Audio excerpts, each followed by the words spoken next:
सबसे ज्यादा क्रियाशील कौन है भैया? लिथियम।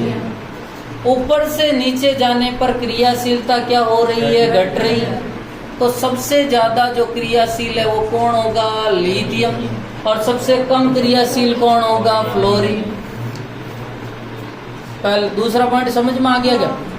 ऊपर से नीचे जाने पर क्रियाशीलता घटती है। तो बोलो क्रियाशील कौन सबसे ज्यादा? लिथियम क्रियाशील सबसे ज्यादा।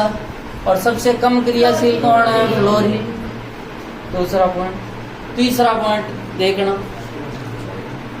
तीसरा पॉइंट है कि हाइड्रोजन के ऊपर स्थित तत्व जो है वो हाइड्रोजन से नीचे स्थित तत्व को विलयन में से प्रतिस्थापित कर सकता है।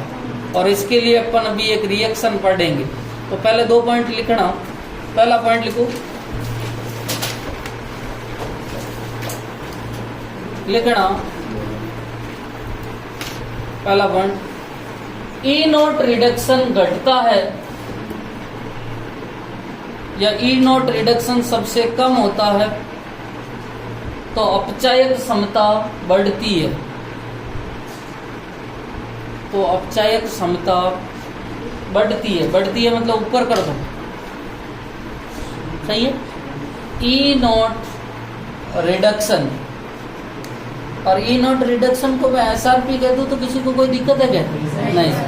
ई नोट रिडक्शन घटता है तो अपचायक क्षमता बढ़ती है। इसलिए, और इसी में लिखो पहला पॉइंट, इसीलिए लिथियम प्रबलतम अपचायक है। और इसीलिए लिथियम प्रबल अपचायक है।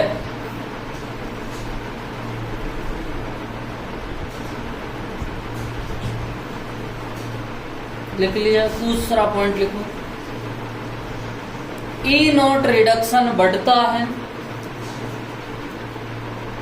तो ऑक्सीकारक क्षमता,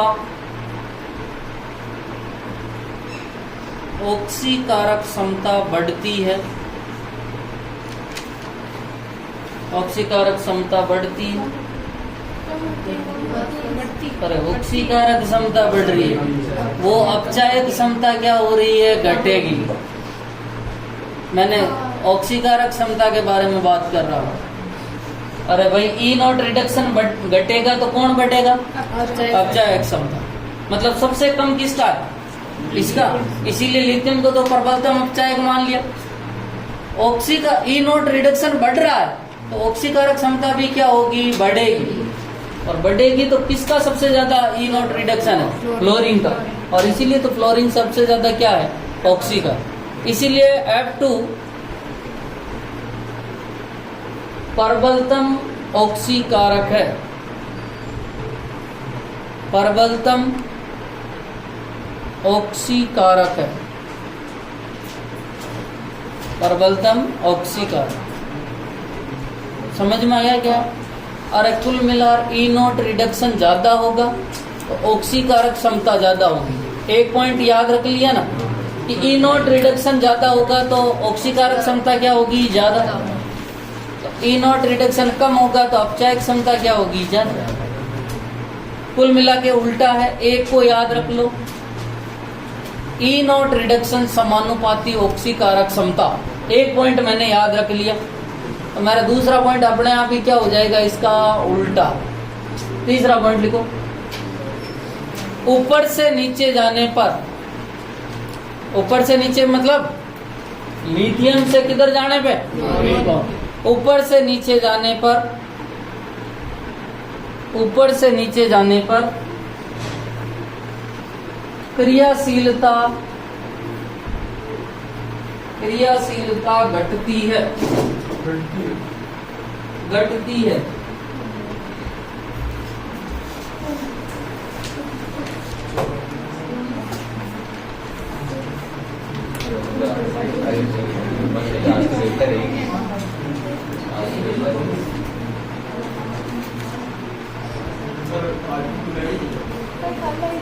लिखो,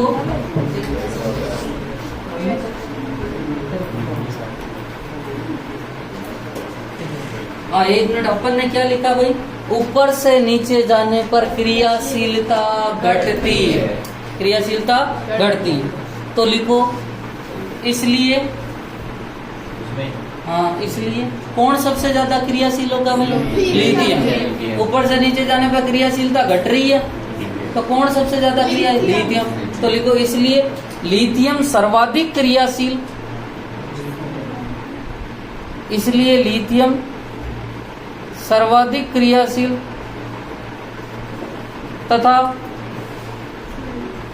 तथा फ्लोरीन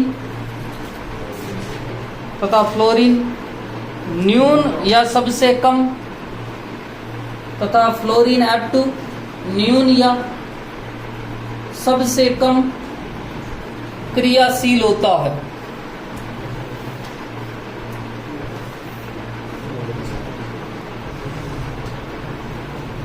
लिख दिया। तीसरा पॉइंट लिखना और वेरी वेरी इंपॉर्टेंट लगाना। चौथा देखो, ऊपर स्थित तत्व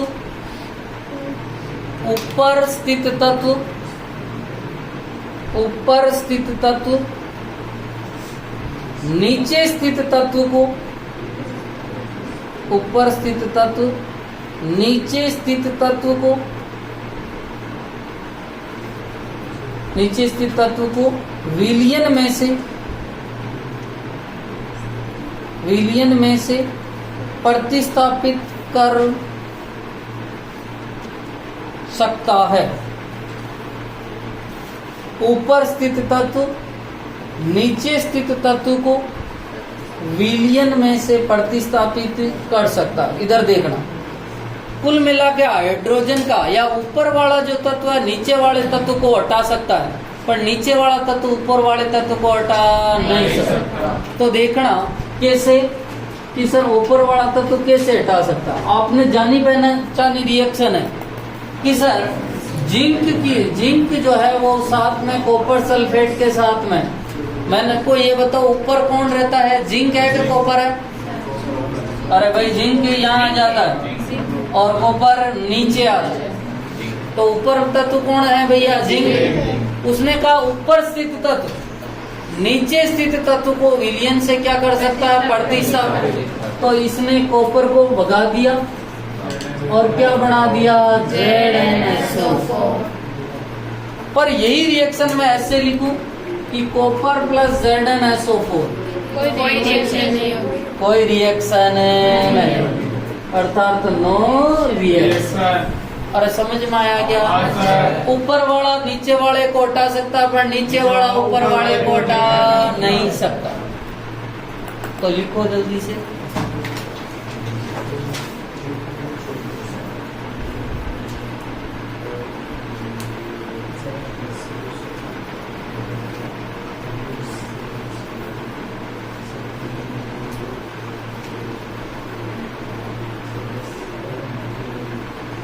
लिख दिया।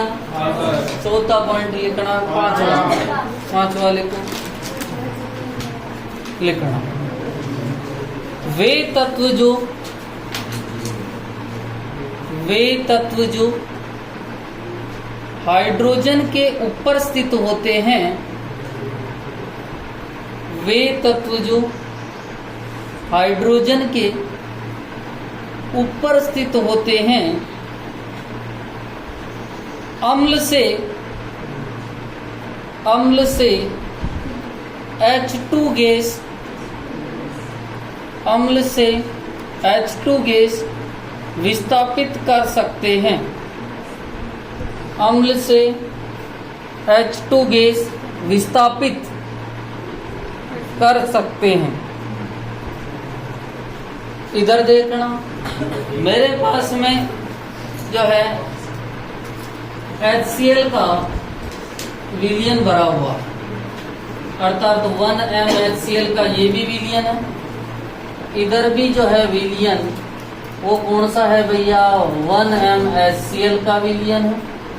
और इधर भी जो विलयन है वो क्या कौन सा विलयन है भैया, 1M-HCl का विलयन।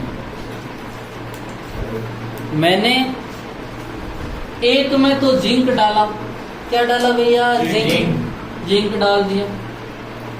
एक में मैंने कॉपर डाल दिया और एक में मैंने लिथियम डाल दिया। तो अब मुझे बताओ कि कौन से हाइड्रोजन गैस निकलेगी और कौन से हाइड्रोजन गैस नहीं निकलेगी। उसने कहा कि वे तत्व जो हाइड्रोजन से ऊपर स्थित होते हैं। तो हाइड्रोजन से ऊपर क्या जिंक स्थित होता है क्या? हाँ सर, ठीक है। कॉपर स्थित होता है क्या? नहीं सर। लिथियम तो सबसे ऊपर है। तो कुल मिला के मैं कह सकता हूँ कि सर यहाँ भी हाइड्रोजन निकलेगी H2, यहाँ हाइड्रोजन नहीं निकलेगी और यहाँ भी हाइड्रोजन निकलेगी। समझ में आ गया? पर यहाँ पर हाइड्रोजन नहीं निकलेगी। तो ऐसे बना लो। समझ में तो आ गया ना?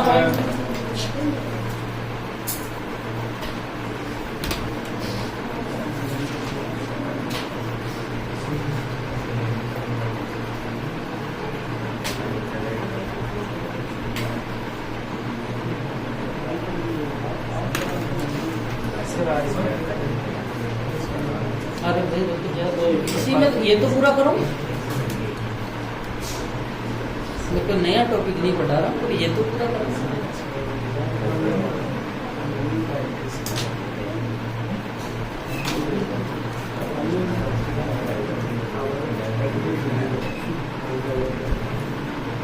हाँ 1 मिनट। और इसीलिए आपने देखा होगा, ठीक है, अब देखो ये सब ने उतार लेंगे। नहीं उतारो।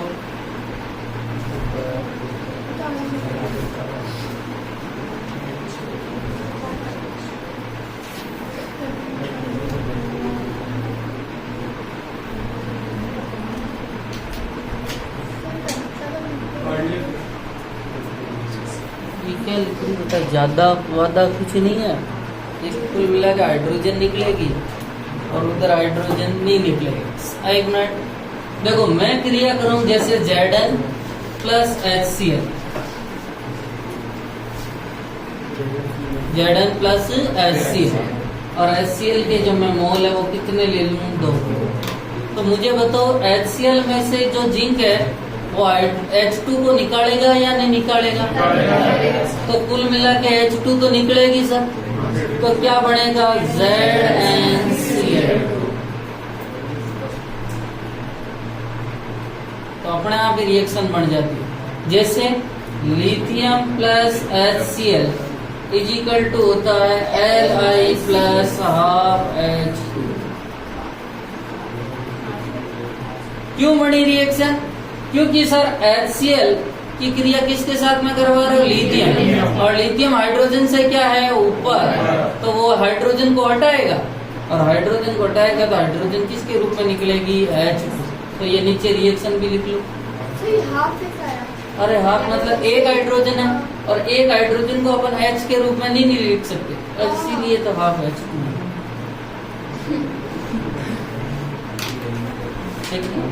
ठीक है। अब की बार ये रिएक्शन लिखी तो आप क्या कहोगे? No reaction. सही है?